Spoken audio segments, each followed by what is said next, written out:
Sensation, imagination, wonder. These are just some of the words used to describe Dr. Harvey Passes. Dr. Passes explores interesting people and ideas that will stimulate you. He questions the people who develop, create, and employ novel concepts in business and everyday lives. He especially loves to speak with successful people. How did they do it? How can you do it too?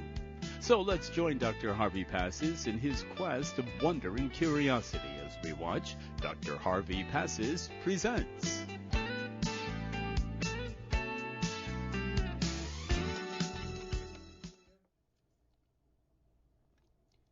I had such a great time yesterday. It was fantastic. Let's get right down to it. Well, you know what? If I get right down to it, then I got to introduce my guest first. So it's all coming together here, and there's so much I want to give you. So let me just introduce the guest first. Then I'll come back to the exciting thing we did yesterday. My guest today is the well-respected, intelligent, wonderful, articulate, compassionate, caring. Sounds like a eulogy. It does, doesn't it? It does. Supervisor Phil Cardinale from the illustrious town of Riverhead, New York. Well, it's great to Phil be Cardinale, Supervisor. Welcome back. Thank you. It's great to be back. It's great to be back. I'll just tell you, I had such a great time yesterday in remarkable Riverhead with its renaissance and its renewal. And so you know what? I'm going to just get right down to it. I took this fast footage, and we'll just talk. You had this fabulous Riverhead Fair. The country fair. Country fair. Yep, 32 years. It was spectacular. And you know, my crew will give me the high sign when you're ready to roll it. And if you are, just stick your hand up in the air, and we'll let it roll. And I'll tell the folks what they're watching, and then we'll get right into it. It was just fantastic. The whole downtown gets converted.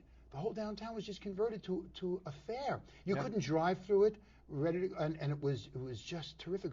You had things for sale. You had pumpkins. You had vegetables. You had pumpkins as big as the table. You had literally. You had green beans they looked like they all came from Chernobyl. I mean, they were so big. Yeah, they had the farmers gave prizes for the best looking fruit, the best looking vegetables, the best looking pumpkin, the largest pumpkin. I loved it. Yeah, the it kids was did great. decorations on the jack-o'-lanterns for the upcoming season. This is a tradition of 32 years. And it's a great one. It's a great tradition. It was just absolutely terrific. So let's get a chance so we can see a few seconds of it, and we'll look at the monitor, Phil. Great. So we can see what's going on. Roll the videotape, and let's take a look, and we'll see. Just a quick look about the fair yesterday. Oh, there we go. Now, that's by the Riverwalk area. Look at the boats there. People are fishing. And now look at all the people walking around. 30,000 people. Yeah, look at the little kid in the bottom over there making a little face. Yeah, it looks like somebody familiar. Somebody familiar, right. And now, look at that. Look at that balloon. And now, you had music singing. This was just one small part of the area. That's right. It only occurred to me later on while I was walking around to just take some footage and just edit it quickly and throw it on there. And this is just another area there. Look at that. And you had not only farms, you had products, you had, from anything you could think of, you had there that was for sale. The booths, it just stretched. The entire town was taken over. It was. The whole Riverfront Drive, the Riverfront Walk, the Main Street of Riverhead, all is subsumed each Columbus Day weekend for the last 32 years with this country fair. I know I will be next Columbus Day weekend. I will definitely be back there. It was just fantastic. The only thing missing was a podiatrist because my feet were killing me. Oh, yeah, a lot of walking. a lot of walking. And then my son says to me, let's go to a maze, a corn maze. I go, oh, no, we're not going to the corn maze. Oh, yeah. All right, so I asked you to come down here because I love Riverhead. I just think it's beautiful. It combines so much of a little bit of urban, and a little bit of suburban, and then rural, a lot of rural. That's right. And it's got something for everybody. It's like we aim to please. We aim to all please. Types. Right. What was the name of the funny thing happened on the way to the forum? It's something for everyone tonight. Yes. It's just terrific. So let's get right down and let's show the Riverwalk area of Riverhead before all of this crowd started coming. Again, I'll ask my crew, give me a high sign when our video footage is ready, so that we could show the first of this section here before the fair occurred. Right. And it's so pretty. You walk along there, and it's It's bucolic. It's pretty. It's peaceful. Yeah. And it's great. You just walk through the town there, and you're going to tell us all the things you've got planned. That's right. for It's the just been town. refurbished, the Riverwalk area. New bulkheading, new landscaping, new roadway, new lighting, and an enhancement of the green space. It really has been improved, all on federal grant money. And this is actually the first fair since it's been totally completed. We've also added a bicycle path so people can come to the East End. Let's see it. Okay, let's roll the videotape, and let's see. And you'll tell us what we're seeing here when we see this first section. Great. Let it rip. This is the welcome sign to the town, into our downtown area. Right. And then as we move on, we'll see the Riverwalk. Right. That's the town hall. And that is the Garfield Langhorne Memorial. He was our only Medal of Honor winner Well, most people in the don't even have Vietnam that. War. Right. And he was a very brave individual, threw himself on a grenade to save his colleagues. Wow. Unbelievable. Now that's the Riverwalk. Well, That we just is saw the Riverwalk. everybody in the fair. And that is empty. You had seen it earlier, full. There's numerous boats that come up during the day and often stay at night. There is almost a 3/4 mile of waterfront and river walk until you reach the Atlantis Aquarium at the Big stretch. at the East End. So people can come out with their boats and just moor their boats. Yeah, and then go to a restaurant and enjoy, right? That's correct. There's electric and cable at the waterfront. There's another park across Peconic Avenue, which is Grangeville Park. Look how pretty And that is a beautiful park. It's this is the river itself looking west from sitting actually on the riverfront. Look how pretty that is. It's so lovely. So the downtown area, what's going to happen in the downtown area there? We already seen one area Yes. of reclamation. What else is going on there? Phil? Well, one of the things that Riverhead did in the past that was not too logical as you look back is it turned its back on the river, which gave it its name and which made it the gateway to the East End, because the river opens up into the bay, which to the south is the Southampton side and to the north is the Southold Riverhead side. So we turned our back on the river, and we're turning back to the river now. About time. And it is about time. Old Man River was upset. Old Man River was upset. In the early days, the river was critical to the functioning of the town. Sure, transportation. The mill was there. The transportation center was there. We fronted on Main Street with the backs of the stores on the south side to the river. We're changing that. There's Apollo Investors has been designated a master developer for the downtown.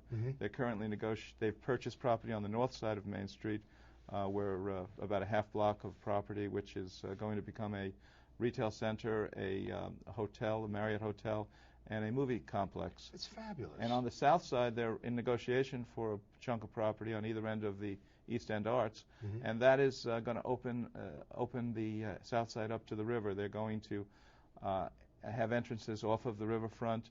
They're going to have retail and restaurants on the bottom floor and tourist-related attractions, and then above condominiums. You know, my opinion, for whatever it's worth, I mean, I'm not a supervisor. Yes. But, well, even in my house, I'm not a supervisor. But you have a good opinion, I know.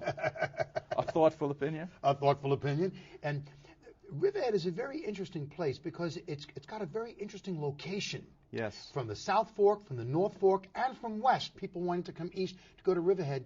And right along that waterfront area, that riverfront area, you could just have various ethnic restaurants. That's right. We're starting to get them. And that becomes a destination place for people to come to for dinner. There could be in the spring and the summer and early fall, music outdoors. That's correct. And it can become like a mini New Orleans. That's what we envision, as I guess San Antonio has its river Right, walk. that's right, Riverwalk in San Antonio. We envision that occurring. It's a place you have to come through in order to reach Southampton, in order to reach Southold.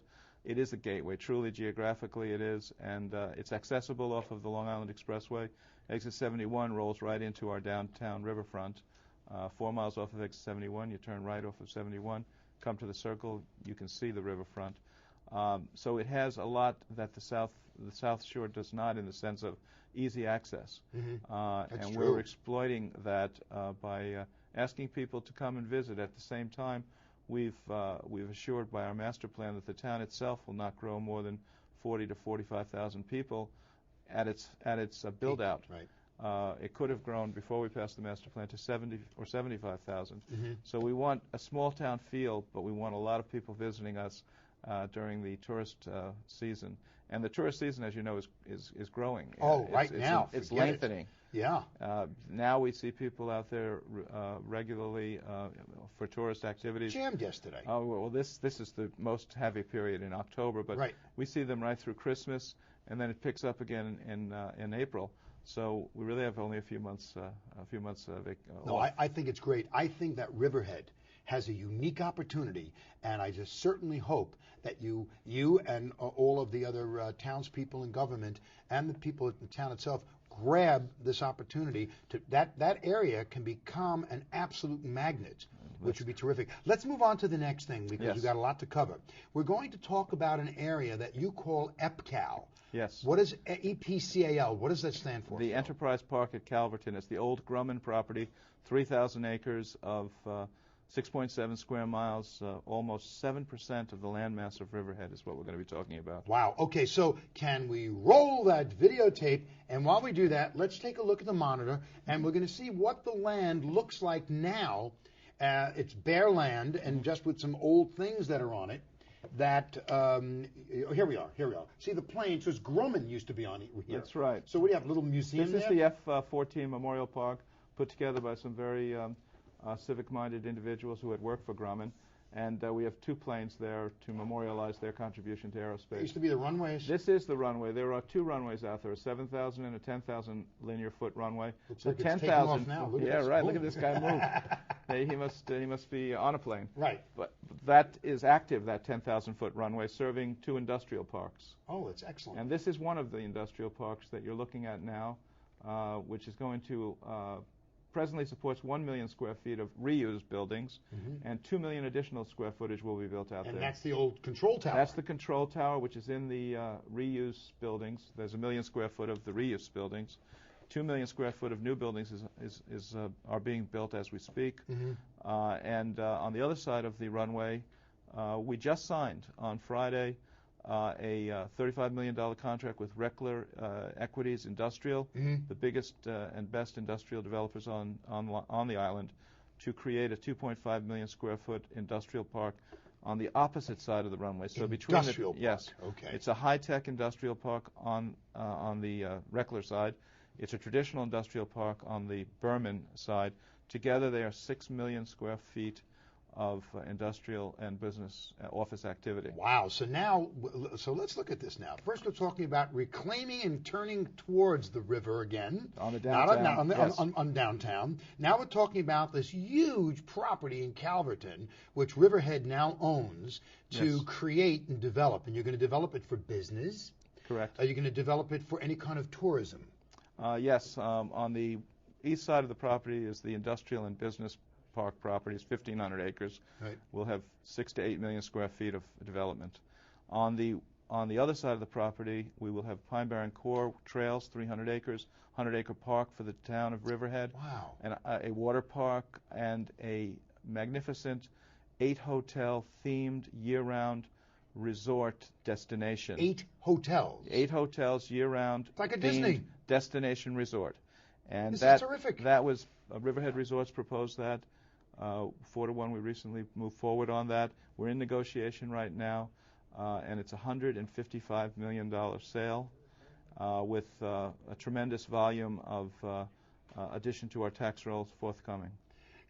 This is what I meant when I'm saying that Riverhead has such an unbelievable, fantastic opportunity here. That's funny. In my State of the Town address this past January, right, that is exactly the words I use. We're at a critical moment of opportunity and possibility. That's right. And if you don't grab the ring, you're going to lose it and you're going to miss it. There is only that moment, and the moment passes. That's correct. And we are trying to do just as you said, to grab the brass ring as we go by.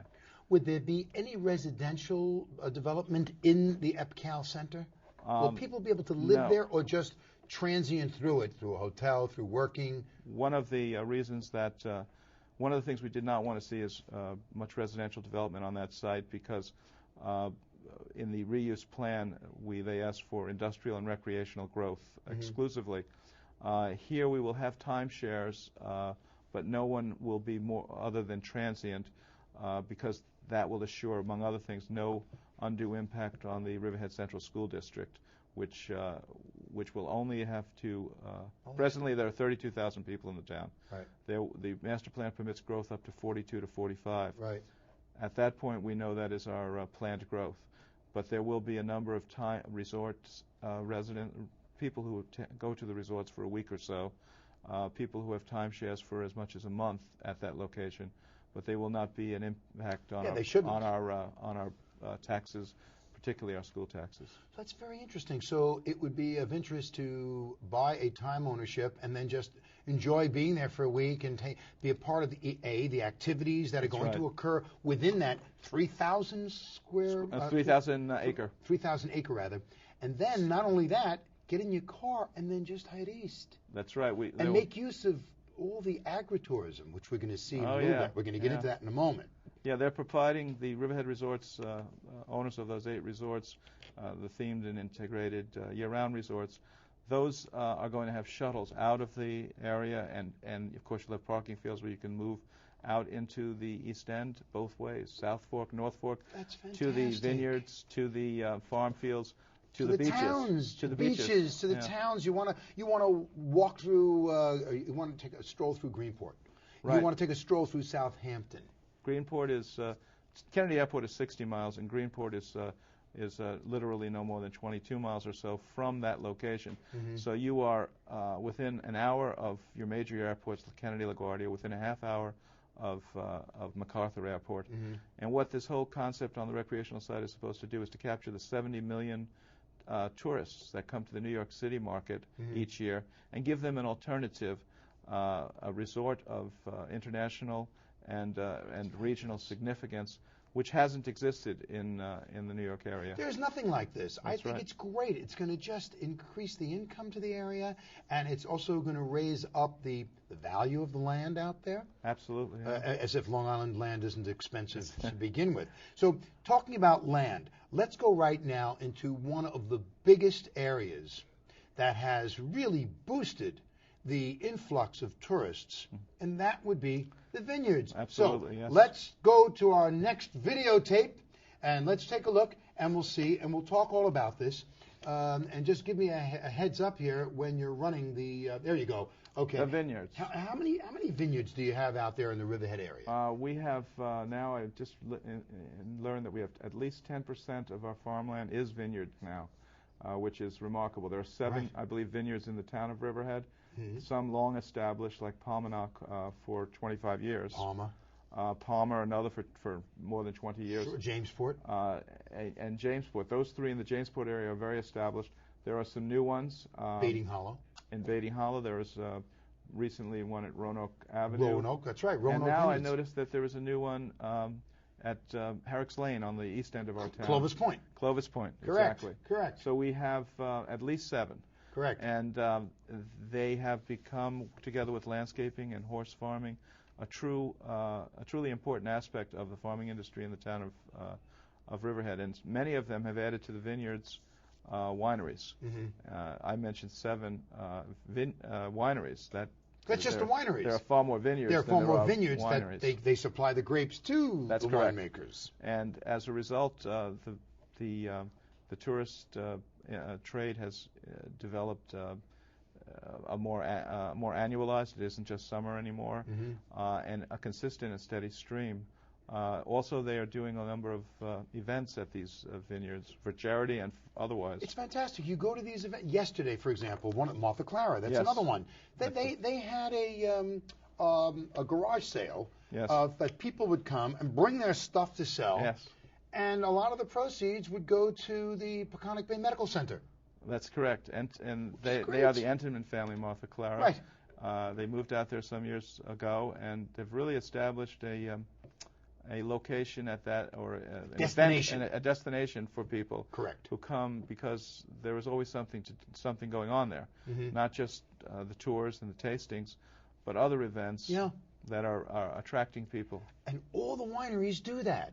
Yes. They all do that. I don't just want to single them out. I Yeah. mean, I can go on and mention names all across the board, because not only is Riverhead the gateway into this remarkable vineyards, remarkable wine growing region, but the region as you leave Riverhead, then you've got more. You've got a total of about roughly 40 wineries out there. That's right, because there are many further in Southold Town as you move out. Sure. As you come down route off the expressway at 73, there's a 4-mile stretch of commercial, Tanger Mall, Riverhead Center, and the like.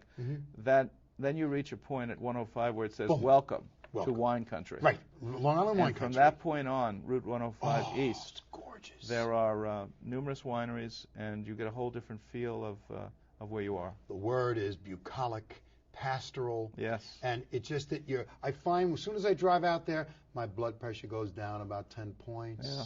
And my appetite goes up 10 points. Yes. Because I just want to eat some good food, because you got fresh produce, the vegetables, the livestock, the duck, the seafood, the wines.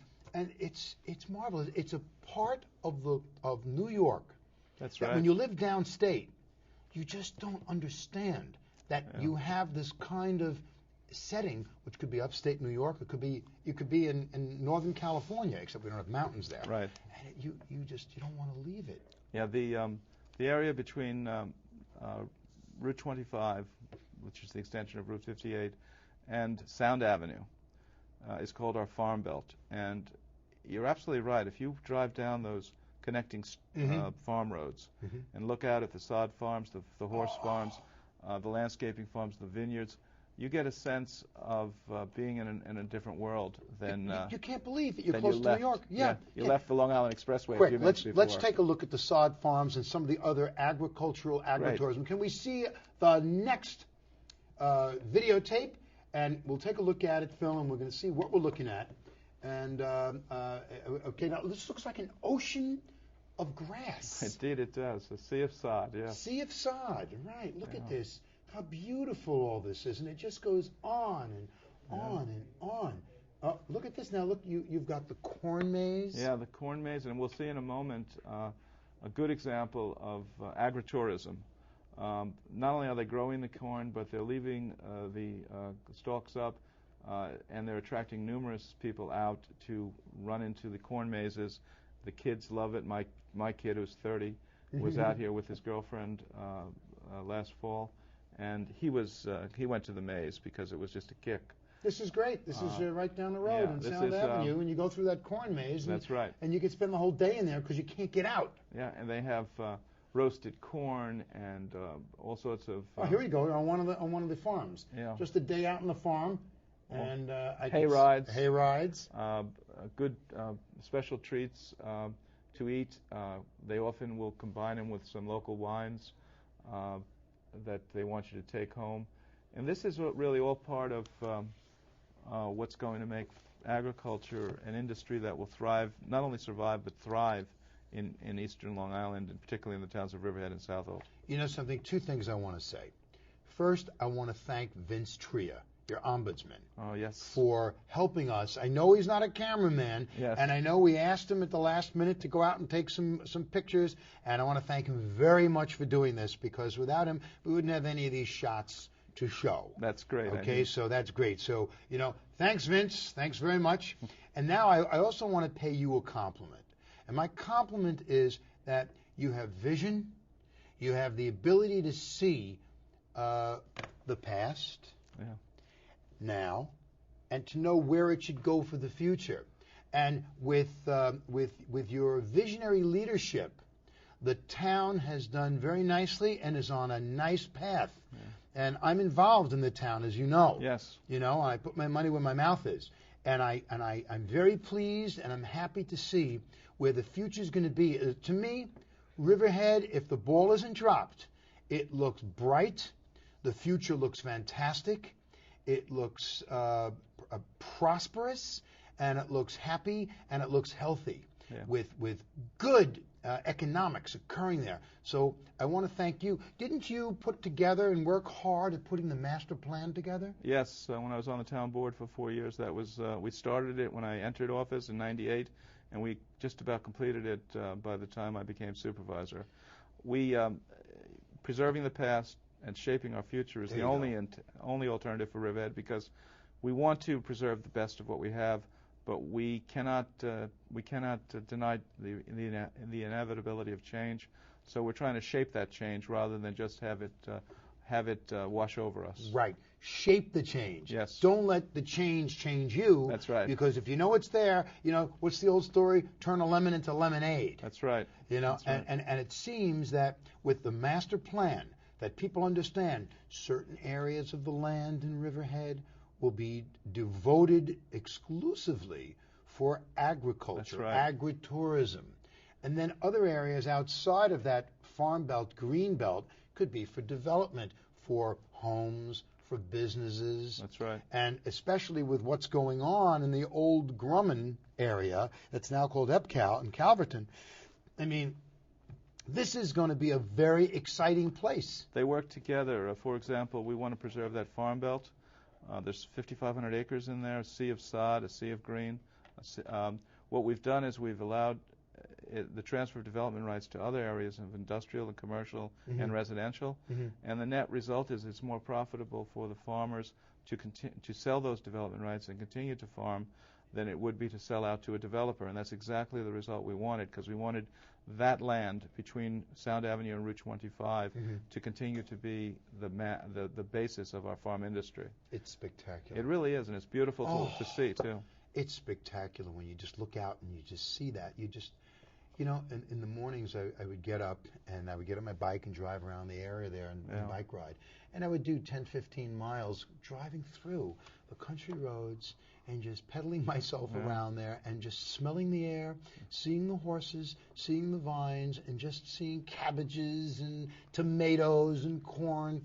And it's flat, so you can pedal without killing yourself. It's exactly right. Yeah. Well, a couple of little bumps in the road. But it's true. It is flat, and it's great, and it gives you great visibility. Riverhead is very lucky to have you as their leader right now and putting all this together. I'm telling you, you're just terrific. What other areas, because we've hit the vineyards, the agricultural areas, the Epcal, the Riverwalk area downtown, and that cute little wonderful fair, which I love. And I bought some cool stuff yesterday there, which is great. My kids love it, too. It's terrific. What are the things? We've got a minute left. What other things can we have? The one that Vince didn't get the pictures of, the beaches. The beaches. Talk about the beaches. The river enters the bay. It's the gateway to both the South and the North Fork. Riverhead has bayfront on its south side, beautiful sound front on its north side. Right. From its south side of bayfront, which the river opens into, you can go across through Shinnecock Canal and into the ocean. You can go further east and around the fork onto Connecticut. So what we have is accessibility to every waterway: the sound, the bay, the ocean, the river. We even have ponds that are impressive in the town. So we have water recreational opportunities of every type. We have a lovely beach on South Jamesport Avenue. It's beautiful. We are now purchasing another beach at Mime Oak Point in South Jamesport, a 2.4-acre parcel, which we just purchased this week through the Community Preservation Fund for farm development right and open space purchases.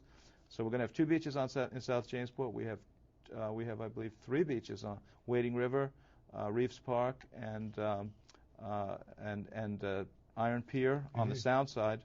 So we have accessible beaches, bay and sound, beautiful riverfront boardwalk, and we can even get you to the ocean if you want to get there through the Shinnecock Canal. That's true. So Riverhead's future is rosy. It looks Riverhead's future is rosy, very good, and it's remarkable, and I think it's great. Listen, we're out of time. Well, it's great being here. Okay, you come down again? I'd love to. Put it there. It's terrific. I always love speaking with you. You're bright, you're articulate, and you're a visionary. I'm going to try. Which is terrific. Okay, I hope you got a chance to meet an interesting individual from another part of this island that we call Long Island, and this is our town. And this is one of our great leaders, and I appreciate to see what he's doing out there. Take a trip out there, have some fun. So, as I always say, and as this gentleman says, Phil Cardinale from Riverhead, whatever you do it with passion, or what's the use? Until next time, Dr. Pass is saying so long.